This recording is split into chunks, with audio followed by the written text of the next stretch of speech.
வணக்கம். நம்ம ஆதிபகவன் யூடியூப் சேனலை லைக் பண்ணுங்க, ஷேர் பண்ணுங்க, சப்ஸ்கிரைப் பண்ணுங்க. அப்பப்போ மறக்காம கமெண்ட்ஸ் கொடுங்க. நன்றி.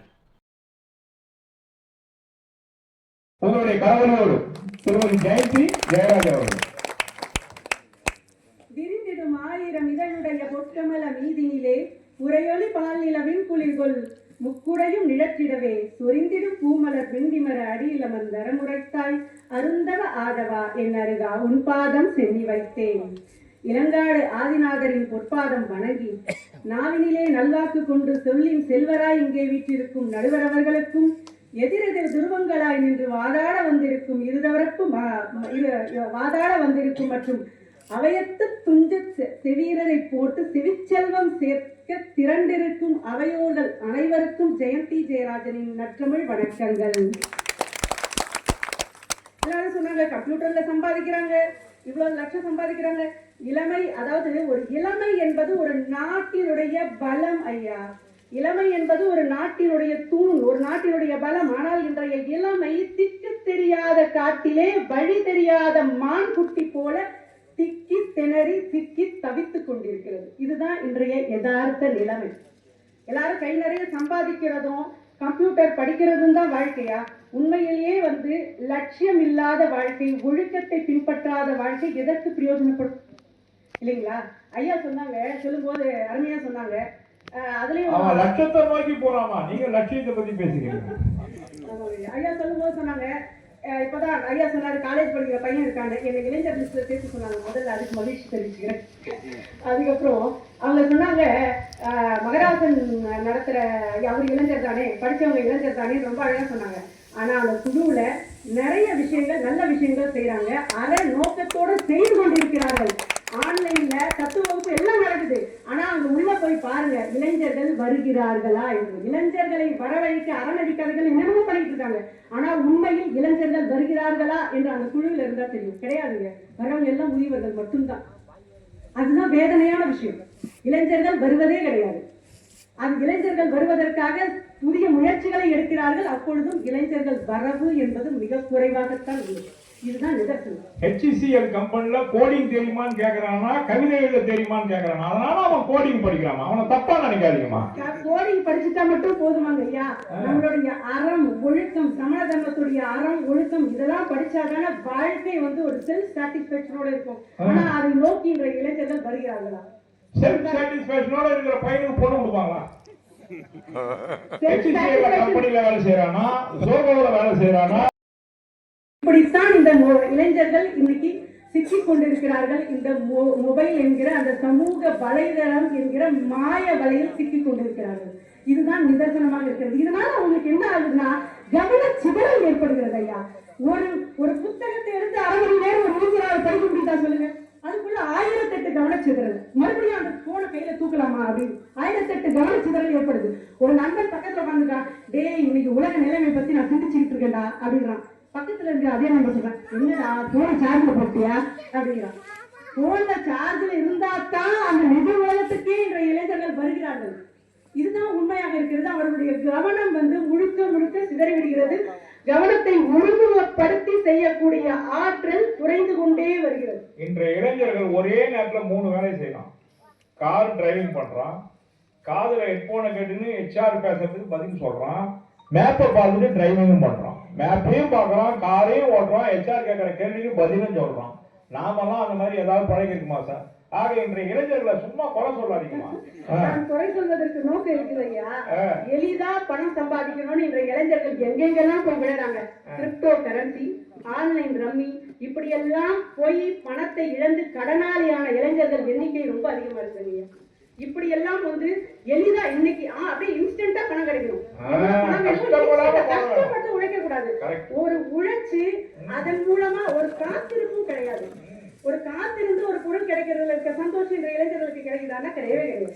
ஒரு உழைப்பு, கடின உழைப்பு இருக்கிற ஒரு துறையை இளைஞர் தேர்ந்தெடுக்கவே மறுக்கிறான்.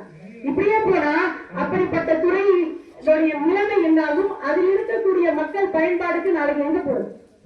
இப்படிப்பட்ட நிலை இங்க இருக்குது. கலாச்சார சீரழிவு மிக முக்கியமான ஒரு விஷயமா இருக்கு இந்த இளைஞர்கள் மத்தியில. கலாச்சார சீரழிவு மேற்கத்திய போர் மோகம். இதுல கலாச்சார சீரழிவுன்னு சொன்னாங்க. எனக்கு தெரிஞ்சு நம்ம உறவினர் பையன் ஒருத்தவன் அம்மா சாரி தான் கட்டுவாங்க. பேரண்ட்ஸ் மீட்டிங்க்கு வர சொல்லிட்டாங்க. பையன் சொல்றான், சாரி கட்டி எங்க ஸ்கூல் பக்கம் வந்துடாரு, சுடிதார் போட்டு தான் நீ பேரண்ட்ஸ் மீட்டிங்க்கு வரணும். பையன் சொல்றான் அம்மாவுக்கு போட்டு பழக்கம் இல்ல.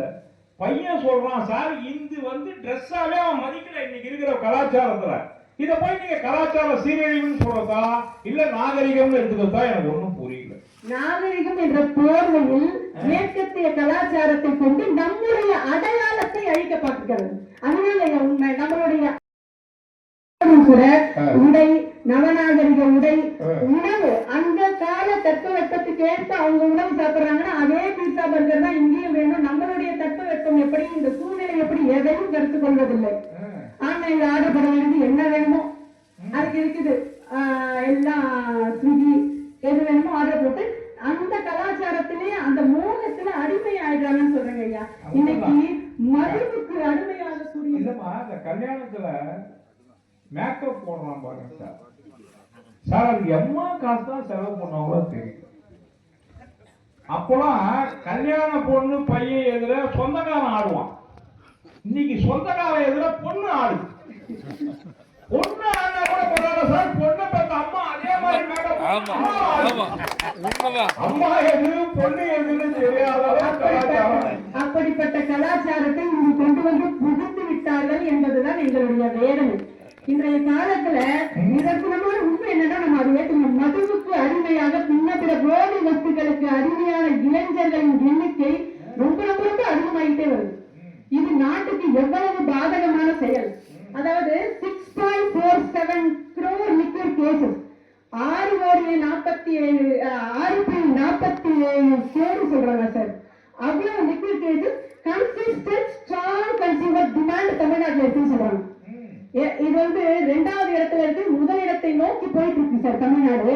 எதுல போயிட்டு இருக்கு? ஆல்கஹால் கன்சம்ஷன்ல. இத்தனை கோடி பேர், இத்தனை கோடி ஸ்ட்ராங் டிமாண்ட் தமிழகத்தில் இருக்குன்னா அத்தனை கோடி பேரால எப்படி ஒரு நிலையான திட்டமிடலை செஞ்சு அதுல சாதிக்க முடியும்னு நீங்க சொல்றீங்க இல்லைங்களா? இப்படித்தான் தமிழகத்தின் நிலை போய் கொண்டிருக்கிறது.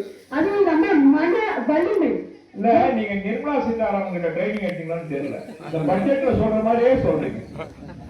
ஆமாங்க ஐயா, அப்படியான நிலைமையை எடுத்துரைக்க வேண்டிய கட்டாயத்துல தான் நாங்க இப்ப இருக்கோம். அது மட்டும் இல்லாம இன்றைய இளைஞர்களுடைய மன வலிமையை பத்தி பேசுவோம். மன வலிமையை பத்தி பேசும்போது தோல்வியை தாங்கக்கூடிய தன்மை இன்றைய இளைஞர்கிட்ட இருக்குதா? அது உண்மையான பாயிண்ட். இன்றைய இளைஞர்கள் தோல்வியை தாங்கிக்கிற சக்தியே கிடையாது. அதாவது எந்த இடத்துல இருந்தாலும் வெற்றி தான் வேணும். லட்சுமின்னு பேர் வச்சாரு, ரொம்ப சிறப்பா தயாரிச்சு லட்சுமின்னு பேர் வச்சாரு. அந்த பொருள் வந்து விற்பனையாகவே இல்லை. ஏன் விற்பனையாகல? நம்ம அழகு சாதன பொருளை போய் லட்சுமி பேர் வச்சா வாங்குவோமா? எல்லாம் மேலை நாட்டு மோகத்துல தானே இருக்கும். அதனால வந்து அந்த பிராண்ட் அப்படியே தோல்வி அடைஞ்சிச்சு. அவங்க கிட்ட போய் சொல்றாங்க, இந்த பேரும் எடுபடல, இந்த பிராண்டும் வந்து எடுபடல, இது ரொம்ப பெரிய ப்ராடக்ட் ஆயிடுச்சு, இதனால நிறைய லாஸ் ஆயிடுச்சு, இதை கைவிட்டுருவாங்க. ஆனா அவர் சொன்னாரு, நான் சொல்றது செய்யுங்க, திட்டத்தை கைவிடாதீங்க, பேரை மாத்துங்க. லாக்மின்னு மாத்தினார் சார். லாக்மின்னு இன்னைக்கு ஃபேமஸ் ப்ராடக்ட் இப்பவும் இருக்கு. அப்படி அது அதுக்கப்புறம் மறுபடியும் சக்சஸ் ஆச்சு. இப்படி வந்து ஒரு திட்டமிடல் செஞ்சா தடைகள் வந்தால் எத்தனை வந்து நம்ம அதை எப்படி சரி பண்ண முடியும்ன்ற எண்ணம் இன்றைய மன உறுதியும் இந்த இளைஞர்களுக்கு குறைவாக இருக்கிறது. லட்சுமிலாம் லாக்மி பின்னாடி போயிருந்தா நாடு என்ன ஆகும்? அப்படிதான் சார் இருக்குது. சமூக பொறுப்பு இருக்குங்களா? இந்த போலி புரட்சி, இந்த போலி புரட்சி அதிகமாக இருக்கு. சமூக பொருள், அதாவது சுயநலம், எல்லாத்தையும் சுயநலம், தான் மட்டும் முன்னேறினா போதும், தன்னுடைய குடும்ப உறவுகளை இருந்து விலகி போயிட்டாங்க சார் இளைஞர். அதாவது வந்து கையில போன் வச்சுக்கிறாங்க, கையில ஒரு போனு, அதுல ஒரு ஹெட்போனு, தன்னுடைய தனி உலகத்திலிருந்தே விடுபட்டு இருக்கிறாங்க சார். அவங்க உலக தொடர்பிலேயே இல்ல. அது போன் இல்லாத நேரம் மட்டும்தான் உலகத்தோட தொடர்புல இருக்காங்க.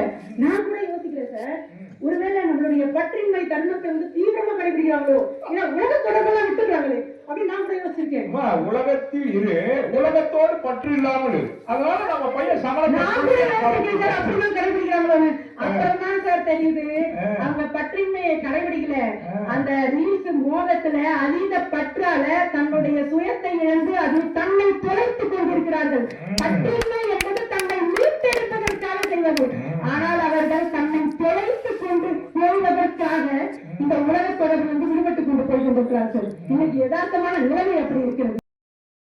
இளைஞர்களுக்கு ஆர்வம் இருக்கிறதா என்றால் அதுவும் இல்லை. குடும்பத்துல நிர்வாகத்தின் கம்மியா இருக்கு சார். இவங்களாம் சொன்னாங்க லட்சம் ரூபாய் சம்பாதிக்கிறாங்க, அது சம்பாதிக்கிறாங்க. அந்த காலத்துல நம்ம குடும்பத்துல நாம வந்து 4 பேர், அப்பா அம்மா பசங்க 4 பேர் இருப்போம். 4 பேரும் சிக்கனத்தை கடைபிடிப்போம். சிக்கனமே பாதி சேமிப்பு சார். சிக்கனமே பாதி சேமிப்பு. சிக்கனத்தை கடைபிடிப்போம். அப்பா அம்மாவுக்கு அதிக கொண்டது தரக்கூடாது, செலவு வைக்க கூடாது, அப்படியெல்லாம் யோசிச்சு சிக்கனத்தை கடைபிடிச்சு சேமிப்போம். இதுக்கு லட்சம் சம்பாதிக்கிறாங்க. ஆன்லைன்ல வாங்கி குவிக்கிறாங்க சார். வீட்டுல எவ்வளவு வேணுமோ வாங்கி குவிக்கிறாங்க. அது மட்டும் இல்லாம இந்த ஆன்லைன்ல வாங்கி சாப்பிடுறது ஒண்ணு இருக்கட்டும் சார். இந்த மிட் நைட் கிரேவிங் ஒண்ணு வந்துருக்கு சார். மிட் நைட் கிரேவிங் ராத்திரி 1 மணிக்கு அப்படி ஒரு கிரேவிங் வருமா சாப்பிடணும். மஞ்சள் சாப்பிடணும், அதை சாப்பிடணும். நாளைக்கு 1 மணிக்கு நம்ம புண்ணிய பூமி இளவுலாமை கடைபிடிக்கிற புண்ணிய பூமி இப்பதான் அவங்க சொன்னீங்க. ஆனா இந்த மிட் நைட் கிரேவிங்னால எவ்வளவு பேர் பாதிக்கப்பட்டு உடல்நிலை பாதிக்கப்படுறாங்க தெரியுங்களா? அப்படியே பசிச்சாலும் போய் சாப்பிட வேண்டியதான ஒரு தோசை அதுவும் கிடையாது. அது ஆன்லைன்ல ஆர்டர் பண்ணி வாங்கி சாப்பிடணும். அவன் ராத்திரில கொண்டு வந்து 4 கடன் விலை விற்பான். ஒரு சிப்ஸ் பாக்கெட் நேரம் கடையில போய் 4 8 நடந்தா 10 ரூபாய், ஆன்லைன்ல வாங்கினா 40 ரூபாய். ஆனா இன்றைய செலவை பற்றி, இது போல வீண் செலவுகளை பற்றி இளைஞர்கள் யோசிக்க தயாராகவே இல்லை. இஎம்ஐ கட்டியே வாழ்நாள் பூரா இஎம்ஐ கட்டியே நின்று போறாங்க. சேமிக்கிற கெப்பாசிட்டியும் குறைவாக இருக்கிறது. குடும்பத்தோட ஷேரிங், குடும்பத்தோட ஒற்றுமையா ஷேர் பண்ற விஷயங்கள் குறைந்து போச்சு. குடும்பத்தோட ஒற்றுமையா இருக்கிறாங்களா? தான் உலகம் தனியா போன வச்சுக்கிட்டு இருக்கிறாங்க. அதுலயும் என்ன பாக்குறாங்க? இன்ஸ்டாகிராம்ல நியூஸ் பார்த்துட்டு இருக்காங்க. அவங்க சொன்னாங்க இன்னைக்கு தான், அதாவது போன்லயே தான் உலகமே இருக்கு, அதனால அதை பாக்குறாங்க. உண்மையிலே அவங்க உலகத்தை பார்க்கல நடுவர்களே. இன்ஸ்டாகிராம்ல நியூஸ் பார்த்துக்கிட்டு அதுக்கு லைக் போட்டுக்கிட்டு கமெண்ட் செக்ஷன்ஸ்ல ஒரு நடிகருக்கோ அல்லது அரசியல்வாதிகளுக்கோ போய் லைக்ஸை போட்டுக்கிட்டு சண்டை போட்டுக்கிட்டு அவங்களுக்காக கமெண்ட் செக்ஷன்ல சண்டை போட்டுக்கிட்டு இருக்காங்க பல இளைஞர்கள். இன்னைக்கு இப்படித்தான் நடுவர்களே வாழ்க்கை போயிட்டு உலகத்தை செலுத்திக் கொண்டு நிஜ உலகத்திலிருந்து விலகி கடமைகளில் கவனம் குறைந்து போய் நாகரிக மோகத்திலும் இன்ஸ்டாகிராம் லைக்ஸையும் சுற்றி தவிக்கும் இன்றைய இளைஞர்கள் திசை மாறி செல்கிறார்கள் என்பதை வருத்தத்துடன் ஆழமாக பதிவு செய்து இந்த வாய்ப்புக்கு நன்றி கூறி விடைபெறுகிறேன். நன்றி, வணக்கம். 6 மணிக்கு மேல சாப்பிடக்கூடாதுன்னு சொன்ன சமயத்துல 12 மணி நைட்டு புக் பண்ணி சாப்பிடறான்னா அப்ப திசை மாறாமையா இருக்கா நம்ம இளைஞர்கள்? சொல்லுங்க. மிட் நைட் ஹோட்டல்னே இருக்கு சார். இன்றைக்கு மிட் நைட் ஹோட்டல் 12 மணிக்கு மேல அந்த ஹோட்டலே திறக்கலாம். அந்த மாதிரி ஹோட்டல் இருக்கு. அனைவருக்கும் வணக்கம். நமது ஆதி பகவன் யூடியூப் சேனலை லைக் பண்ணுங்கள், ஷேர் பண்ணுங்கள், சப்ஸ்கிரைப் பண்ணுங்கள், கண்டிப்பாக கமெண்ட்டும் பண்ணுங்கள். தேங்க்யூ.